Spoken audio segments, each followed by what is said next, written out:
Hey guys, and welcome back to the channel. Now today what I'm going to be doing is making a macro video using the Canon RF 35mm f1.8 lens.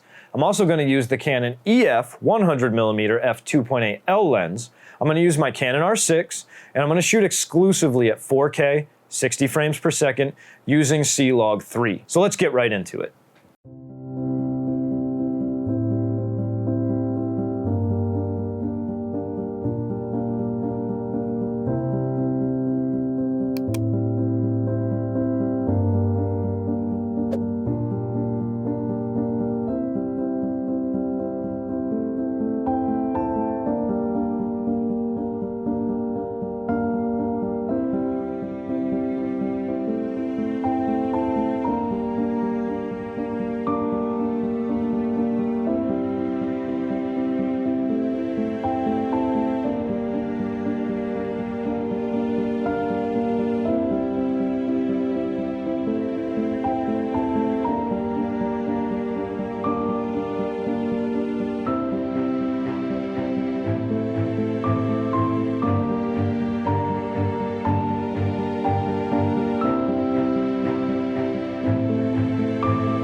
Alright guys, I hope that you enjoyed watching that as much as I did making it. If you did, go below, subscribe, click the notification bell, and I'll see you on my next video.